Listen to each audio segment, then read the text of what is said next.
Bienvenue sur Loire FM 100.9, mes meilleures années avec Gilles Charles tout de suite. Et cette semaine, Gilles, on va partir, je crois, dans le grand monde du jazz. Bonjour Philippe, bienvenue sur Loire FM 100.9. C'est le rendez-vous avec mes meilleures années, l'émission qui essaye de faire l'inventaire de notre invité, qui, je dis bien essaye, parce qu'on n'est jamais complet dans un inventaire, on oublie toujours des petites choses ou des grandes choses. Cette semaine, on va partir effectivement dans le monde du jazz. Alors je dois l'avouer, c'est un monde totalement inconnu pour moi, et j'espère qu'à la fin de cette émission, je saurai tout, je pourrai vous répondre à toutes les questions sur le jazz. Enfin, on va essayer. Mon invité aujourd'hui, c'est Ludovic Chazalon, le directeur artistique du Rhino Jazz. Bonjour. Bonjour, merci pour l'accueil. Bienvenue. Alors, je l'ai dit, comme ça on est cash, moi j'y connais rien en jazz, donc j'espère que vous allez m'éclairer de vos lumières. On va mutuellement trouver des terrains d'entente magnifiques. Alors cette émission, elle se déroule en 3 parties, hier, aujourd'hui et demain. On part donc par hier. Déjà vous, Ludovic Chazalon, si vous pouvez nous parler un petit peu de vous. Vous êtes de quel coin, quel est votre parcours, comment devient-on directeur artistique, si vous pouvez tout nous expliquer. Oui, je vais tenter. Moi, je suis né à Saint-Étienne. Alors, je vais donner le pédigré complet. Je suis né le 28 décembre 1971 à Saint-Étienne, dans une clinique qui maintenant est une boulangerie au rond-point. Voilà. Mis à part ce petit détail, cette virgule, moi je... Donc vous n'êtes pas boulanger, hein? Pas encore, mais qui sait, tout peut changer dans la vie. Moi, j'ai eu la chance, enfant, d'évoluer dans un milieu où la musique, la sculpture, le théâtre, enfin le monde artistique était toujours présent, donc j'ai eu cette chance-là, donc j'en ai gardé des souvenirs incroyables. J'ai gardé aussi, comment dirais-je, de cette enfance, des images qui m'accompagnent encore aujourd'hui, des sensations. Mon parcours, il a pas été immédiatement dédié à la musique, hein. J'ai eu un autre parcours qui était plutôt dans l'industrie d'ailleurs. Je vendais du métal dans une société, voilà. Ensuite, la passion de la musique, pardon. Si je peux vous couper, pour quelle application le métal? Alors, je travaillais dans un service d'oxycoupage. D'accord. Voilà, donc je faisais des devis. Donc rien à voir avec le jazz. Rien à voir avec le jazz. Et donc vous avez transformé un peu ce qui est votre passion, j'imagine, en métier. Oui, c'est ça, tout à fait. Donc j'ai intégré le Rhino Jazz Festival de façon professionnelle en 1996. Je travaillais pas du tout à l'époque pour la programmation du Rhino Jazz. J'étais petite main, je transportais des amplis, des choses comme ça. Et puis, quelques années plus tard, j'ai pris un peu plus de place dans la programmation, donc la recherche des artistes, la constitution et la proposition de projets musicaux pour le Rhino. Et puis j'ai aussi, dans les années 2000, donc tout en travaillant pour le Rhino Jazz Festival, monté un autre festival sur Lyon, de musique, d'art plastique, etc. Donc je faisais un peu les deux en même temps. Toujours dédié au jazz ou c'était une autre musique? Non, c'était une autre musique. Il y avait du jazz, mais il y avait Arnaud, il y avait Brigitte Fontaine, il y avait des DJ au Transborder, il y avait de l'art plastique dans des lieux très variés à Lyon. Donc je continuais à travailler au Rhino Jazz Festival. J'ai aussi travaillé à l'Opéra Théâtre de Saint-Étienne. Ça s'appelait Opéra Théâtre de Saint-Étienne à l'époque, pendant 3-4 ans.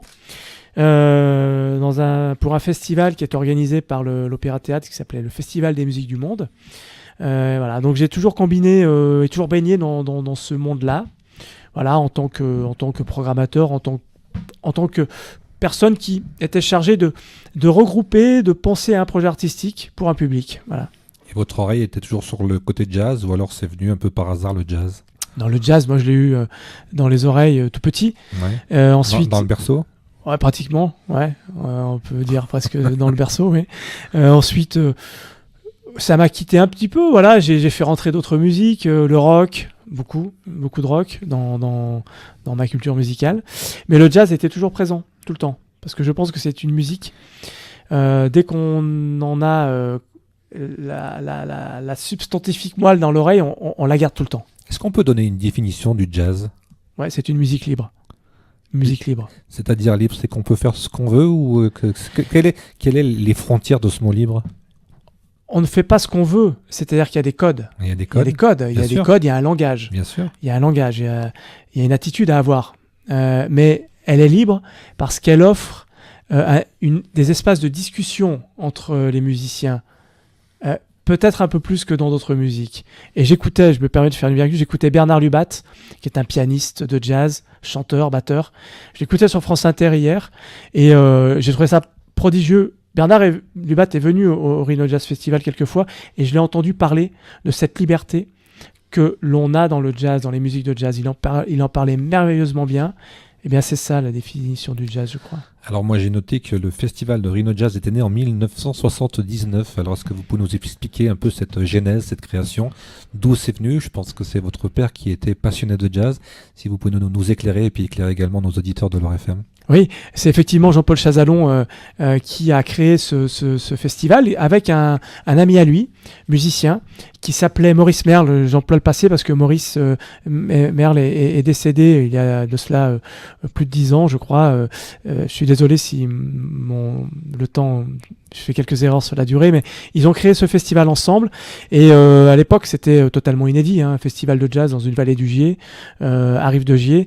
Et rapidement, c'est un festival qui a eu une aura nationale, internationale, de par sa programmation et je pense la qualité de la programmation. Ensuite, ce festival est sorti un petit peu de Rive-de-Gier. Il est allé à Givors, il est allé à Grand-Croix, il est allé à Lorette, il a pris un peu la voie de la vallée du Gier. Est-ce qu'il y a un rapprochement avec Vienne? Oui.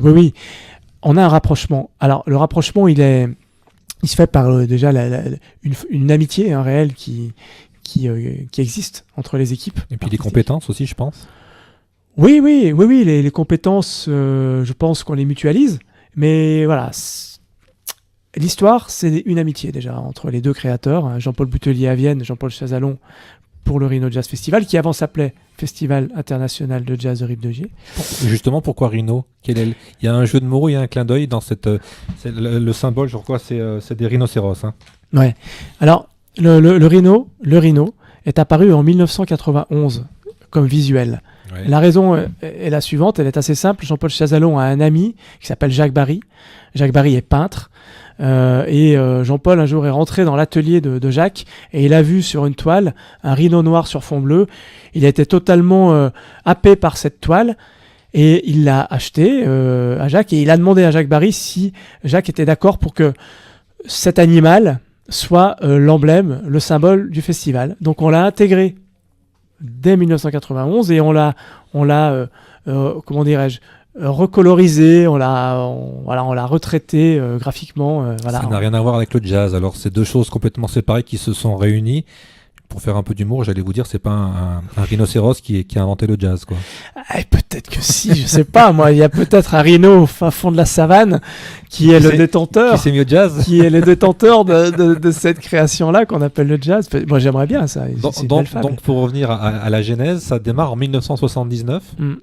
Et à la base, c'est pour des initiés, c'est pour faire découvrir le jazz, c'est pour donner un éclat un peu à cette musique dans la région. Moi, je pense que c'est les deux. C'est-à-dire, c'était destiné à un public d'initiés, comment dirais-je, d'aficionados des musiques de jazz, d'écouteurs de ces musiques-là, et puis aussi pour un public qui était curieux.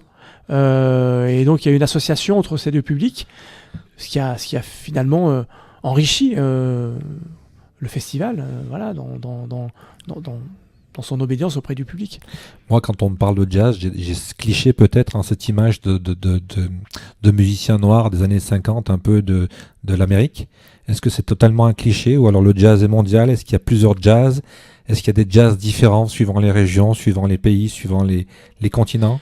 Alors, c'est absolument pas un cliché puisque le jazz est né et a été inventé par des musiciens Black africains qui ont été des anciens esclaves, quoi, des Afro-Américains.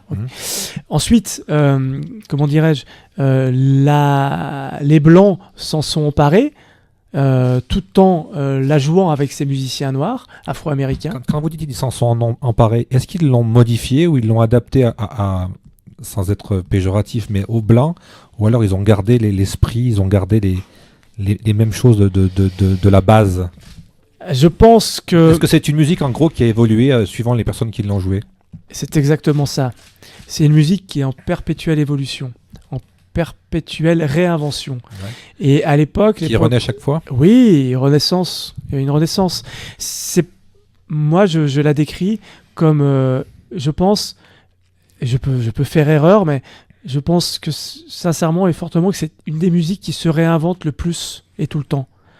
En fait, elle en a gardé cette trajectoire à sa création originelle. Et je trouve ça assez fabuleux. Comme je suis l'homme des clichés, quand on dit ça swing, est-ce que c'est forcément du jazz? C'est pas forcément et uniquement du jazz, mais l'expression ça swing, l'essence et l'expression ça swing, elle est ancrée dans ce qu'on a appelé à un moment donné le swing, qui provient de, on va la faire courte, qui provient à la fois du blues, puisque au départ c'est le blues qui a fait naître le jazz, et créé in fine un moment, une attitude, une posture qu'on a appelée une musique, le swing. Question peut-être totalement stupide, mais j'assume toujours mes questions stupides. Est-ce qu'on est forcément obligé de chanter en anglais quand on chante du jazz? Pas du tout. On peut chanter en français, en italien, en espagnol, faire du jazz? Bien sûr. S'il n'y a pas une intonation qui va sembler un peu loufoque ou un peu pas cadré avec le jazz? Ben c'est ce que nous disions tout à l'heure. C'est ce que nous échangions tout à l'heure. Il y a une liberté dans cette musique. Il y a des codes. Libre. Il y a des codes. Il y a quand même des codes. Il y a des codes. C'est comme une recette de cuisine. Ouais. Si on met pas assez de sel ou pas assez de poivre, il manque un élément. Il manque un son, il manque une posture, quoi. Mais on peut inventer tout le temps. Pareil au niveau des instruments. Est-ce qu'il y a des instruments qu'on retrouve tout le temps ou alors on peut varier les instruments pour jouer du jazz? On peut varier, mais il y a une base. Il y a une base, encore des codes? Bien sûr, il y a une base, contrebasse, batterie, des instruments avant, un piano. Voilà, c'est l'instrumentarium de base, mais après on peut amener une harpe, on peut amener des instruments électroniques qui vont venir compléter les choses. La liberté. En 1979, quand votre père donc crée ce festival de jazz, est-ce que c'était difficile de faire venir des artistes, des musiciens, tout simplement? Lorsqu'il nous en parle, il n'y avait pas des choses infranchissables, mais à l'époque, les musiciens américains étaient déjà présents en France et en Europe, et notamment à Paris. Ils étaient présents déjà à l'époque de Boris Vian, hein, même avant, et ils venaient volontiers se produire dans des festivals de jazz. Je me permets de faire une petite un aparté. Art Blakey, le fameux batteur Art Blakey, est venu au Rhino Jazz Festival avec son groupe Art Blakey and the Jazz Messengers. C'était, et ça reste, une icône totale dans le monde du jazz, Art Blakey. C'est un maître. Quand on parle de rock, on parle forcément d'Elvis Presley. Est-ce qu'il y a des noms qui sont vraiment collés au mot jazz? Armstrong, oui, bien sûr. Art Blakey, et bien d'autres. Mais si on reste dans une époque un peu plus contemporaine, le pianiste Ahmad Jamal, nous pouvons aussi parler de Stan Getz, évidemment. Enfin, il y a des figures, des noms qui se rapprochent à des instruments qui sont joués par ces grands noms du jazz. Ils sont légion, bien sûr. Est-ce qu'on a des noms aussi en France? Des joueurs, des musiciens, des chanteurs français? On a énormément de grands jazzmen français. J'ai envie de citer Michel Portal, Louis Clavis, Daniel Humer, Bernard Lubat, que j'évoquais tout à l'heure, et bien d'autres. Enfin, je peux allonger la liste, mais j'ai cité les principaux qui me venaient à l'esprit. Mes excuses pour tous les autres qui sont de grands musiciens et de grandes musiciennes. Pour définir les âges, on parle souvent de la fameuse catégorie de 7 à 77 ans. Est-ce que le jazz, c'est un public bien établi, c'est bien ciblé? Est-ce qu'on a des âges ou alors pareil, c'est des gens je ne vais pas dire du berceau, mais de très jeunes jusqu'à très vieux qui écoutent du jazz? Il y a on peut pas réduire à une classe d'âge, c'est impossible. Moi, je me souviens, je suis allé à la Nouvelle-Orléans avant l'ouragan Katrina, et j'ai vu dans la rue des gamins qui jouaient du jazz avec sans doute leur grand-père. C'est intergénérationnel. C'est intergénérationnel. Bien sûr. Est-ce que c'est également, parce qu'on en parle là, c'est une façon de vivre le jazz, un état d'esprit, c'est peut-être, on parlait de liberté tout à l'heure, c'est une liberté dans la tête, dans l'esprit? Pour un musicien, certainement, oui. Pour un musicien, certainement. Ouais. Est-ce que c'est avant tout des gens qui jouent pour le plaisir de jouer, Ou alors on est aussi dans ce star system où on veut vendre des disques, on veut remplir des salles, Est-ce que les deux sont compatibles ou alors c'est totalement différent? Il y a des passionnés. Il y a des passionnés dans cette musique, dans ces musiques de jazz. Il y a des gens qui cherchent à développer des répertoires tout en restant dans une forme de tradition de ces musiques de jazz.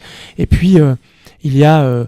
j'aime pas le mot star, mais je préfère le mot tête d'affiche. Alors, peut-être qu'il est un peu une sorte de synonyme, mais il y a des gens qui ont une renommée internationale.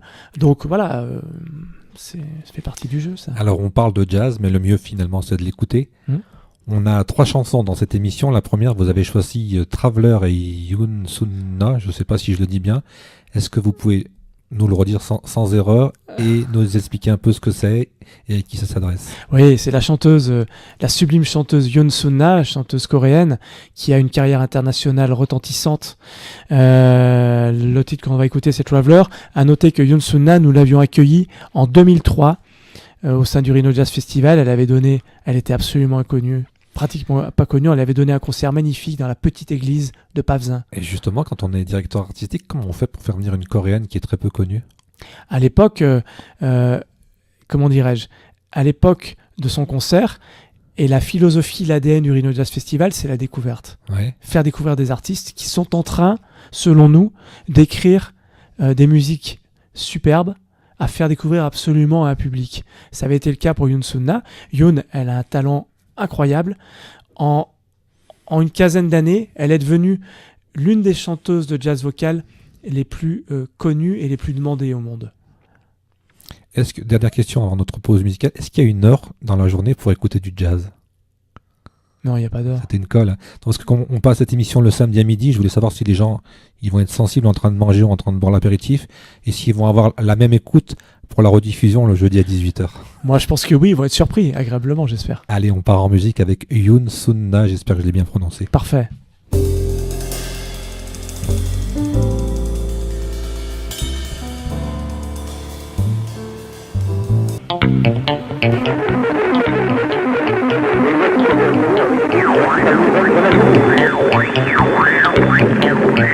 Ici, voici le 6e bulletin d'information. Vous écoutez Loire FM à Saint-Étienne 100.9. Et pour finir ce mois de septembre, ce samedi 30 septembre, nous sommes dans le jazz avec notre invité Ludovic Chazalon. C'est mes meilleures années, on essaye de faire l'inventaire un petit peu. C'est un peu le thème de cette émission, c'est un peu le prétexte, j'allais dire. Et à l'instant, c'était un moment de bonheur, j'ai beaucoup aimé cette chanson. Merci. Alors, on a fait hier, on va faire aujourd'hui, on va parler de la programmation de cette année 2017-2018 et vous m'avez dit que c'était placé sous le signe de David Bowie. Alors, je vous avais un quart d'heure pour tout nous expliquer. Ok, merci. Alors, c'est placé entre autres autour d'une création qui s'appelle We Could Be Heroes. C'est une création autour des musiques de David Bowie. C'est-à-dire que nous avons, comment dirais-je, élaboré ce projet-là avant le décès de l'artiste. Hein. Avant, ça c'était prévu. Avant, c'est très important. J'ai vu que vous avez noté un artiste inclassable. C'est un artiste inclassable. Donc, comme je le disais à l'instant, c'est un projet qui a été pensé avant le décès de l'artiste, il y a environ 4-5 ans. Donc, il y a déjà 4-5 ans, moi j'avais commencé à faire un choix de formation musicale que je connais pour la plupart, qui me semblait être les bonnes formations musicales pour travailler autour du répertoire fantastique de cet artiste qui est David Bowie. Pour un projet comme celui-ci, il faut, c'est compliqué à monter, il faut un directeur musical. Et le directeur musical, c'était quelqu'un que nous connaissions déjà, qui s'appelle Daniel Ivinek, qui a été directeur de l'Orchestre national de jazz pendant 2 mandats.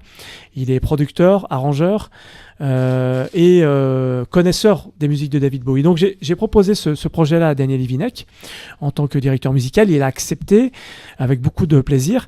Nous avons commencé à travailler ensemble. Donc on fait quoi? On réorchestre un peu les titres de Bowie version jazz?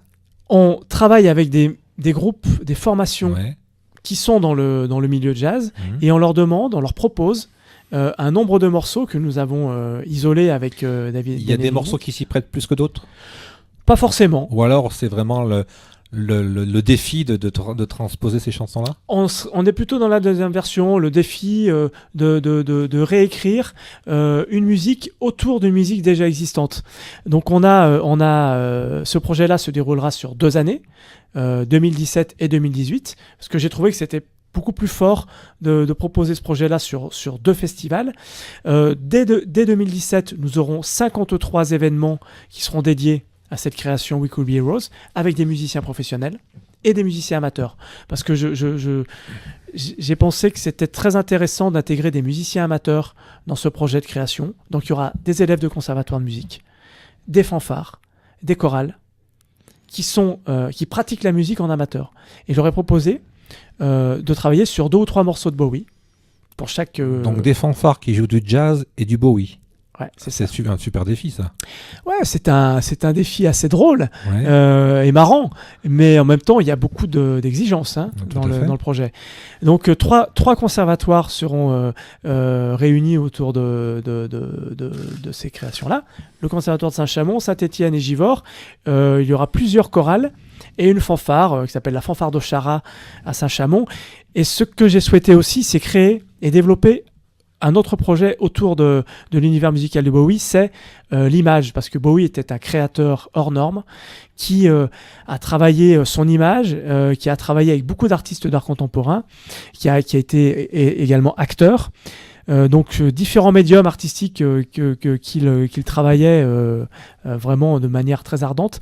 Donc j'ai proposé à un lycée de couture, basé à donc lycée de couture Adrien Testu au Chambon-Feugerolles, de travailler des costumes de scène de Bowie. Ouais. Donc ils ont fait donc vos fanfares ils vont être habillés en Bowie aussi? Non, les musiciens seront habillés non pas avec des costumes de Bowie, mais le lycée Adrien Testu a recréé 3 tenues de scène de Bowie que le public peut apercevoir au château du Jarret, c'est le lieu à Saint-Chamond. C'est votre base. C'est notre base. Il y aura également un travail magnifique d'une exposition photo qui s'appelle Bowie and Friends, qui a été créé par un photographe français qui s'appelle Philippe Oliac, qui a été l'un des photographes officiels de Bowie. Ils ont travaillé ensemble pendant une 20aine d'années. Donc il y aura cette exposition photo Bowie and Friends à la médiathèque de Saint-Chamond. Il y aura également des conférences sur Bowie. Est-ce qu'il y a des dates pour les voir justement ces photos? Tout à fait. Est-ce qu'on a du haut? Complètement. Expo photo Bowie and Friends du 4 au 21 octobre à la médiathèque de Saint-Chamond. Parce que je rappelle que l'édition 2017, on est en 2017, je ne me trompe pas, démarre le lundi 2. Lundi 2. Donc dans 3 jours. Pas tout à fait quand même. On est le 30 septembre. Nous sommes le 30 septembre, alors c'est ça. et voilà. Moi j'avais un problème de calendrier, vous l'avez résolu. Non, mais c'est un clin d'œil parce que tout le monde sait bien qu'on est enregistré. Mais on sera diffusé le 30. Merci. Alors les dates du festival, effectivement, c'est du 2 au 24. Donc cette exposition photo Bowie and Friends, elle sera visible à partir du 4 au 24 octobre. Donc la semaine prochaine. Voilà, la semaine prochaine. Ensuite, nous avons engagé un travail assez intéressant avec le lycée hôtelier de Saint-Chamond. On va manger Bowie alors. On va manger du Bowie, et c'est exactement ça. On leur a demandé de travailler autour de l'univers de David Bowie. Alors comment est-ce qu'on crée ça avec un lycée hôtelier? Ça paraît très compliqué. Non, c'est très simple.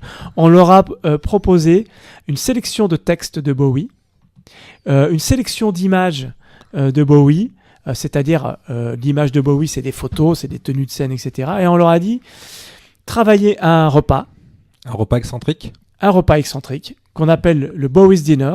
Ils vont s'inspirer de ces codes couleurs qu'avait David Bowie sur ses tenues de scène. Ils vont s'inspirer de ces codes couleurs pour créer un repas. Et c'est un repas qui sera en partie anglophone. Et pendant ce repas, puisqu'on travaille avec des chorales, il y aura une chorale d'adolescents d'une 20aine de voix qui va venir ponctuer ce repas. Voilà, donc on aura à la fois... Ça sera dans le lieu du lycée hôtelier, dans le château? C'est ça, exactement, tout à fait. Ce sera au sein même du château. On peut repréciser l'adresse, le LEP hôtelier, c'est à Isieux. C'est à Isieux, donc l'adresse se trouve... Pas très loin de la piscine à vagues. À côté de la piscine à vagues d'Isieux, donc dans le restaurant d'application, il y aura ce Bowie's Dinner qui va être proposé. Ensuite, je vais encore aller un petit peu plus loin dans la manière dont on va revisiter les musiques de Bowie, puisqu'on va créer un répertoire en direction des scolaires, des maternelles et des primaires. Il y aura des concerts, conférences qui seront proposées à Saint-Chamond avec et pour des enfants de maternelle et de primaire, environ un peu plus de 2000 enfants qui vont assister à des concerts-conférences autour du monde musical de Bowie. Et ce seront donc des musiciens qui vont, comment dirais-je, revisiter le répertoire de Bowie. Et ces musiciens-là seront les mêmes que l'on va pouvoir retrouver le 14 octobre à la salle Aristide Briand de Saint-Chamond. Vous aviez dit tout à l'heure que c'était un travail que vous aviez envisagé depuis quelques années autour de Bowie. Est-ce qu'à l'époque, déjà, on se projetait, on se disait ça serait bien de le faire venir ou d'avoir quelqu'un de son entourage ou un de ses musiciens? Comment ça se passe là aussi pour attirer un peu le... Alors, il faut rester humble, Ouais. le faire venir... Comme vous êtes un très très grand festival, il n'y a plus rien qui vous... on a fait venir oui, effectivement, des gens très connus, mais très honnêtement, secrètement, nous avions l'idée, mais... Donc secrètement, vous aviez l'idée. Parce que je me dis, David Bowie, c'est quand même énorme. Hein. Je ne sais pas si nous aurions pu le faire venir. En tout cas, peut-être que sa présence, simplement sa présence, sans son groupe, mais sa présence. C'est vrai qu'elle était espérée, elle était pensée. Bon, voilà, mais ce grand monsieur nous a quittés. Nous avons décidé de continuer l'aventure. Et vous avez des contacts avec des gens de son entourage ou des musiciens non? Nous n'avons pas de contact avec la famille proche, hein, mais l'idée vraiment de cette création, c'est absolument pas de reprendre à la note les musiques de Bowie. J'ai bien compris. C'est de réécrire. C'est de les C'est réapproprier. de réinterpréter les musiques de Bowie. Ouais. C'est ça le fil rouge de la création. Avec les musiciens professionnels. Il faut savoir que les 4 derniers musiciens ayant collaboré avec Bowie sur l'album Black Star, le dernier album de David Bowie qui s'appelle Black Star, eh bien ces 4 musiciens seront présents. Donc j'avais raison, il y aura bien les musiciens de Bowie. Le 21 octobre au fil. Voilà. Voilà, donc Mais ces 4 musiciens ne vont pas jouer stricto sensu du Bowie, Oui. ils vont travailler Mais ils seront là. autour des musiques de Bowie avec Daniel Livinec à la direction musicale. C'est énorme ça quand même, avoir les musiciens. C'est un plaisir que de les faire découvrir au public et c'est un plaisir de créer cette aventure avec eux au Rhino Jazz. Ouais. Alors on va revenir également sur la programmation générale de cette année. Est-ce que vous Bien sûr. voulez bien nous la faire découvrir, nous la développer? Avec plaisir. Puisqu'on a tout notre temps sur Loire FM. Et bien sûr, bah écoutez, c'est super. Alors, adossé à cette création We Could Be Heroes autour des musiques de Bowie, on aura l'immense plaisir de réinviter la chanteuse Yoon Sun-na qui se produira le 5 octobre à l'Opéra de Saint-Étienne. Donc ce sera la première date de concert du Rhino. Donc en compagnie de Sunna, Yoon, on en a écouté un extrait, on a écouté son dernier album, c'est une chanteuse magnifique, une voix complètement étonnante, d'une pureté, d'une force, d'une intimité. Et puis elle sera accompagnée de musiciens étonnants, prodigieux qu'elle a choisi pour son dernier album et qui seront présents pour ce concert à l'Opéra de Saint-Étienne. On est dans la programmation. C'est difficile, je pense, d'établir une programmation. Enfin, difficile, vous avez l'habitude, mais c'est quand même compliqué. Comment on fait également pour choisir les lieux? Alors, est-ce qu'on a des partenariats et on dit, bah tiens, il faut absolument qu'on ait quelqu'un ici? Ou alors on dit, tiens, cette salle, elle accueillerait bien ce genre de son. Comment ça se passe? Alors, nous avons un festival qui est très itinérant. Hein. On travaille sur 3 départements, la Loire, le Rhône et l'Isère. Et on a donc depuis de très nombreuses années des communes partenaires qui nous suivent depuis très longtemps, des lieux partenaires qui nous suivent depuis très longtemps, et on constitue comment dirais-je, la ligne éditoriale du festival en compagnie de ces lieux. Donc moi, j'essaie vraiment de créer une programmation que je qualifierais un peu de sur-mesure, c'est-à-dire que de date en date, lieu en lieu, j'essaie vraiment d'avoir un projet artistique qui va s'intégrer pleinement au lieu en question. Est-ce qu'on peut mettre l'accent ou le doigt sur des artistes plus précisément? Oui, alors j'évoquais Yoon Sun-na, on en a parlé. J'aimerais parler notamment de nombreux jeunes artistes, parce que c'est quand même la philosophie et l'ADN du festival, de nombreux jeunes artistes On l'a dit en début, c'est Ouais. la découverte. C'est la découverte, c'est très important.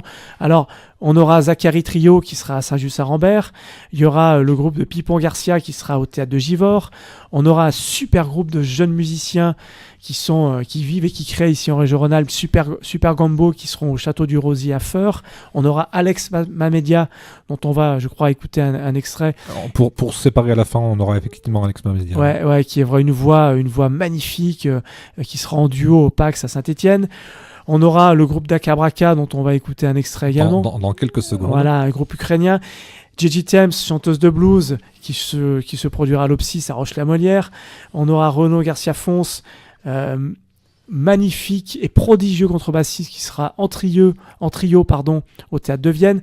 Et puis on pourra peut-être ensemble voir un peu plus en détail toutes ces jeunes groupes, ces jeunes talents qui vont étayer le festival. Eh ben, je vous propose dans la troisième partie qui sera consacrée à demain, on parlera des projets du futur de Rhino Jazz et on décortiquera un peu tout ce catalogue de cette programmation. En attendant, on va donc écouter, alors là encore une fois, vous m'avez vraiment mis dans l'embarras, Dakabraka. Vous avez dit c'est des Ukrainiens. Dakabraka. Et la chanson c'est Please Don't Cry. Please Don't Cry. Voilà, là je suis pas mauvais là. Ouais. On revient juste après pour la troisième et dernière partie.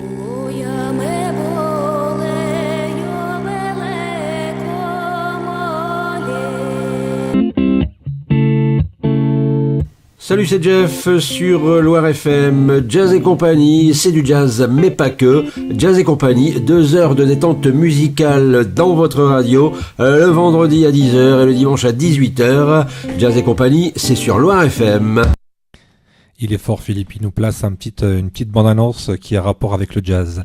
Et puis on salue au passage aussi notre photographe Sylvain qui nous fait de magnifiques photos qu'on peut retrouver sur les réseaux sociaux.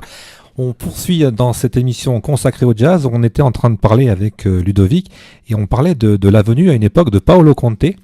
Alors moi bien sûr j'ai tout de suite tilté parce que c'est l'Italie. Est-ce que vous dans toutes ces années de festival, il y a quelqu'un qui vous a particulièrement peut-être pas sublimé, subjugué, mais qui a vraiment été au-dessus ou qui vous a vraiment, qui vous a donné une émotion particulière? Question difficile. Non, réponse difficile. Non, je vais être honnête.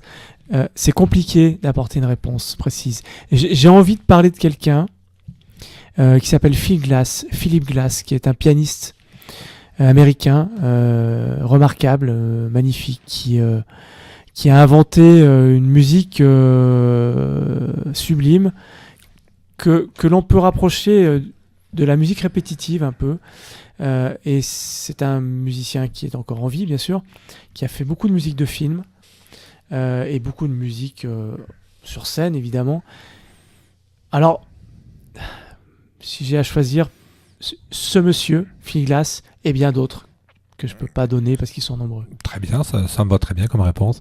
Dites-moi, dans la musique aujourd'hui, on se rend compte que, surtout au niveau variété, qu'on vend de moins en moins de disques, que finalement on retourne aux sources parce que les artistes font peut-être plus d'argent en faisant des concerts.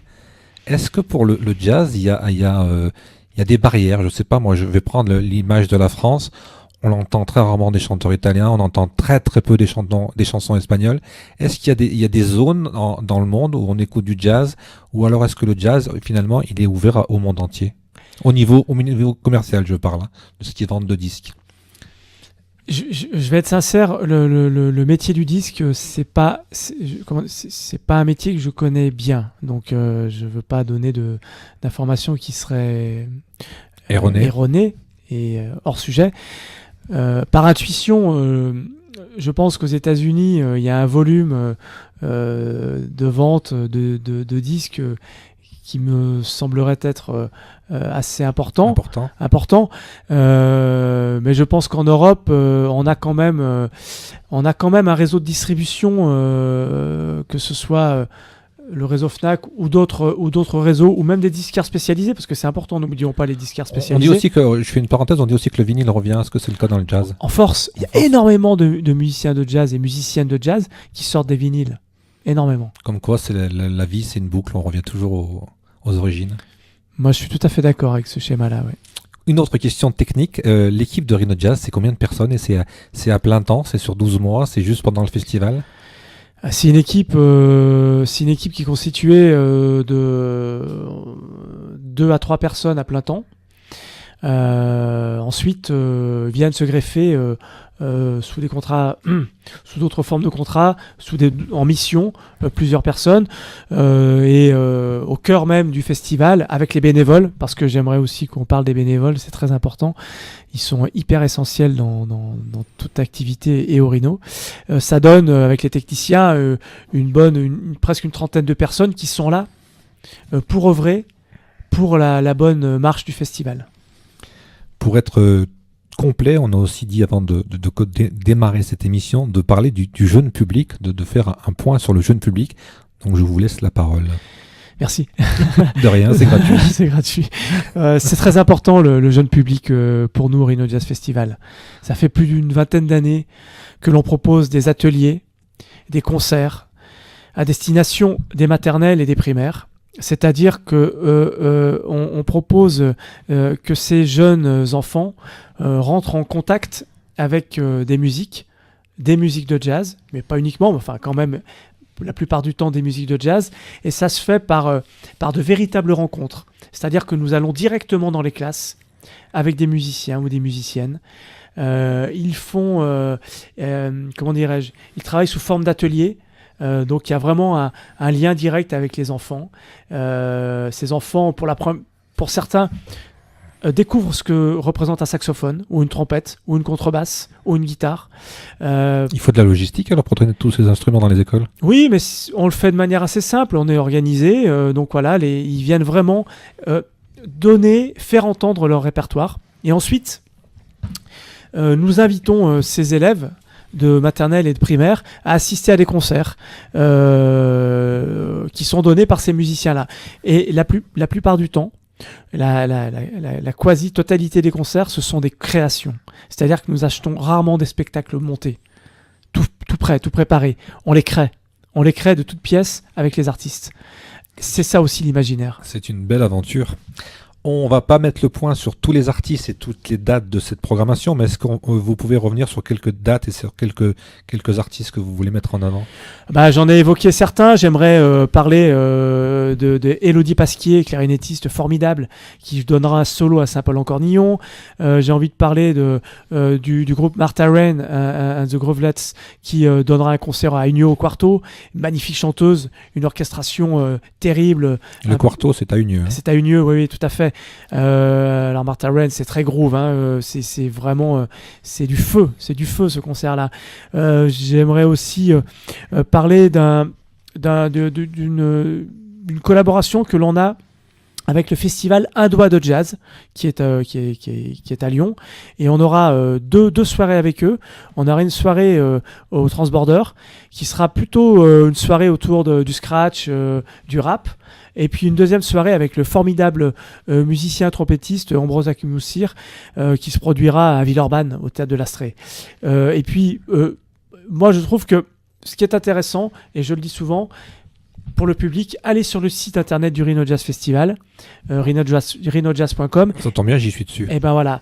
Donc on peut le donner, hein, c'est www.rhinojazz.com. Voilà, c'est ça, exactement. Il y a toutes les infos et bien entendu tous les rhinocéros en couleur. Tous les rhinocéros en couleur, les extraits vidéo de l'ensemble des groupes, la billetterie. C'est un site qui est vraiment bien fait. Il y a toutes les infos, toutes les musiques à écouter, donc j'invite le public à s'y rendre. Justement, au niveau du public, est-ce qu'on sait s'il y a des gens qui viennent de très très loin, qui viennent d'autres régions, qui viennent peut-être même de l'étranger pour assister à des concerts de ce festival? Alors, on a un public qui est constitué essentiellement de la grande région Rhône-Alpes, ouais. Mais sur certains concerts, il y a des gens qui viennent de Marseille, de Paris, de Quimper, etc. Cette année, nous avons des gens qui vont se déplacer sur la création We Could Be Heroes, des gens qui ont déjà pris leur place, qui viennent de Bretagne, qui viennent du sud-ouest de la France, qui viennent de la région parisienne. Donc on a vraiment former et intéresser un public au sens très large en termes géographiques. Et justement, je vais en profiter pour faire un peu la promotion de notre territoire. Est-ce qu'on fait un pack justement à ces gens-là? On leur dit, mais il y a le design à visiter. Parce que je sais bien, quand on parle de la région stéphanoise, on a forcément les Verts dans l'esprit ou dans la tête. Mais est-ce qu'on leur dit, il y a le design à visiter, il y a peut-être le Pilat à découvrir, il y a peut-être des restaurants à découvrir? Est-ce qu'on parle aussi, on profite de ces moments-là pour faire découvrir notre territoire?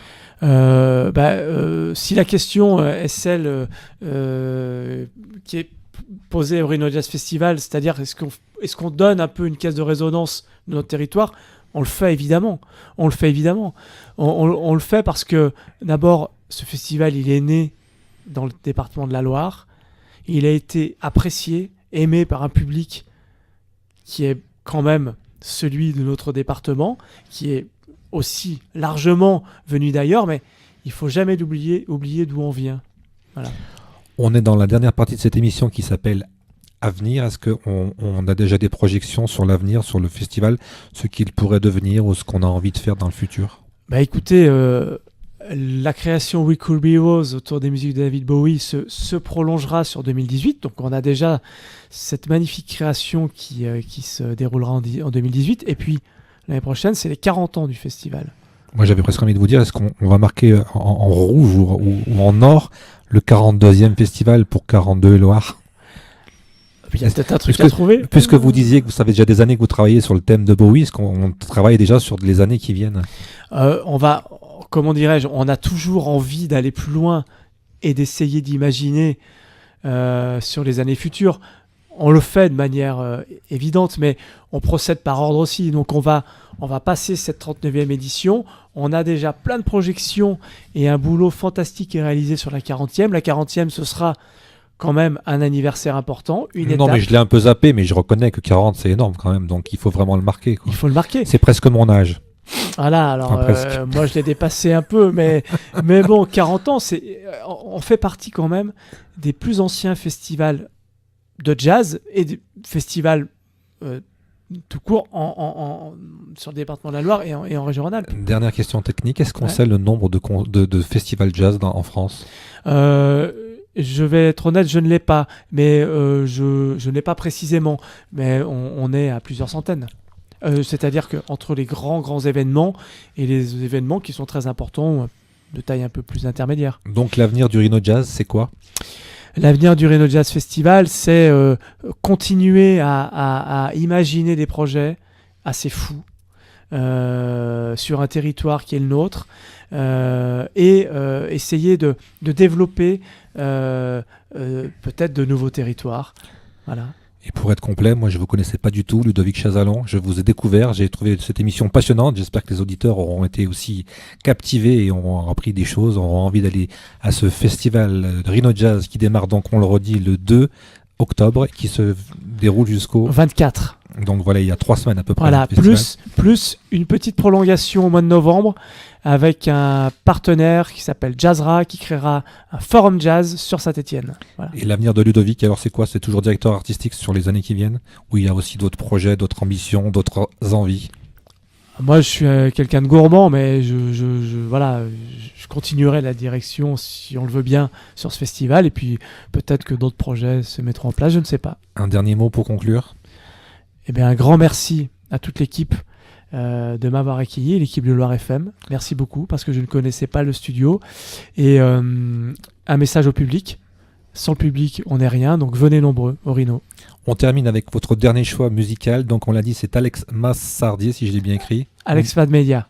Voilà. Alex Mamedia. J'écris vraiment comme un cochon. Sans problème. Et la chanson, c'est Devil Deal. Devil Deal. Devil Deal. Un dernier mot sur cette chanson et sur cet artiste, pour conclure. Eh ben, c'est très étonnant, très grand talent, très très belle voix. Il sera en duo. Venez absolument au PAX le découvrir. Donc on a bien noté tous les rendez-vous. C'est tout le mois d'octobre dans la région stéphanoise et autour. On peut dire que c'est dans la Loire. C'est sur 3 départements, Loire, Rhône, Isère. Voilà, donc on est complet, on est large, on est dans le jazz. Merci beaucoup Ludovic de Chazalon d'être venu jusqu'à nos studios de Loire FM. Vous avez de la chance que bientôt on va déménager. Ah bon, ok. Donc on aura des studios tout neufs. Moi je vous donne rendez-vous la semaine prochaine pour un nouveau Mes meilleures années. Merci beaucoup et on repart en musique avec donc cette chanson. Je vais juste dire le titre, Devil Deal. Bonne semaine, à la semaine prochaine et merci encore Ludovic. Merci beaucoup.